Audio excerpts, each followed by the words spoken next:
तो आज का जो विषय है, जो टॉपिक है, वो विशेषकर सतगुरु रामपाल जी की उन विशेष पुण्यात्माओं के लिए है जो साध संगति से जुड़े हुए सत्सेवक भाई बहन हैं।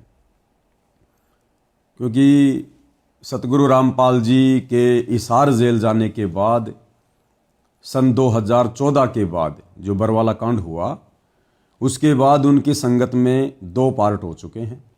संगत 2 भागों में विभाजित हो चुकी है।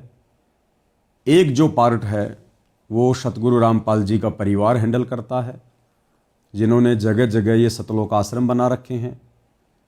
भगत समाज को गुरु के आदेशों की आड़ में भ्रमित करना, दान धर्म के नाम पर ठगना और अपने राजनीतिक स्वार्थों को सिद्ध करने के लिए संगत की आड़ लेना, ये इन लोगों का मुख्य कार्य है।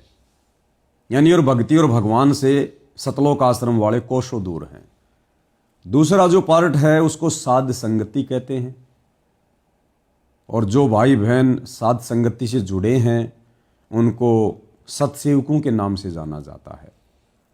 और जितने भी सत्सेवक हैं वो वर्तमान में अपने गुरु की गैर हाजिरी में अपने अपने घरों को ही सतलोक आश्रम बनाए हुए हैं।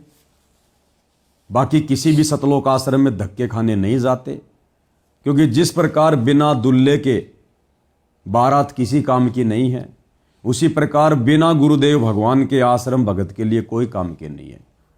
हाँ, ये बात अलग है, वहाँ जाकर घूमना फिरना, खाना, मनोरंजन करना, वो अगर कोई करना चाहे तो कर सकता है। लेकिन भक्ति भाव के मकसद से यदि कोई गुरु की गैर हाजिरी में आश्रमों में जाता है तो वो व्यर्थ में धक्के खा कर आना है। तो जितने भी सत्सेवक भाई बहन हैं उन्होंने अपने अपने घरों को ही सतलोक आश्रम बना रखा है। अपने अपने घरों पर गुरुदेव भगवान को आसन दे रखा है। जिस प्रकार आप जी यहाँ देख रहे हैं, इस भगत आत्मा के घर पर परमात्मा के लिए ये बेड लगा हुआ है, यानी गुरुदेव को आसन दे रखा है।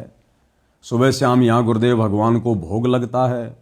सुबह शाम गुरुदेव की दोनों समय की जो आरती है वो 5 दीपक वाली थाल के साथ आरती उतारी जाती है।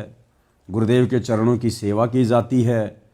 और यहाँ बैठकर एकांत में कुछ समय भगत भाई बहन अपने परमात्मा के चरणों में शीश रखकर विचार विमर्श करते हैं, परमात्मा की संगति करते हैं, अपने मन की बात अपने गुरुदेव भगवान के चरणों में बैठकर करते हैं, जो कि गुरुदेव को भी बहुत अच्छा लगता है, प्यारा लगता है।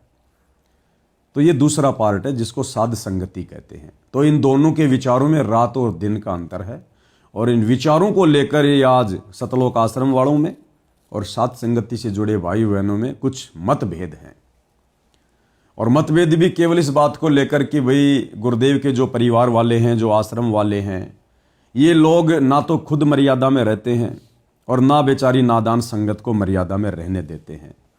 आए दिन काल प्रेरणा से कोई ना कोई भक्ति विरुद्ध कार्य गुरुदेव के नाम की आड़ में संगत से करवाते रहते हैं। तो इन लोगों से दुखी होकर, परेशान होकर कि भाई ये सारे भक्ति विरुद्ध कार्य छोड़कर तो हम भक्ति करने के लिए संत रामपाल जी की शरण में आए।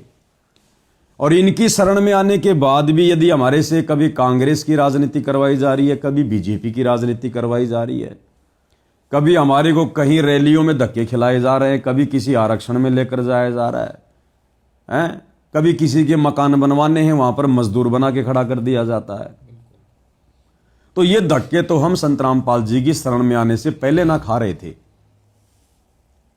तो बहुत सारी बातों पर विचार करके कि भाई यदि हम सतगुरु रामपाल जी की गैर हाजिरी में यदि उनके परिवार वालों के पीछे भेड़ चाल में चलते रहे तो भैया हमारी भक्ति तो नहीं बन सकती, और भक्ति नहीं बनेगी तो मोक्ष भी नहीं हो सकता।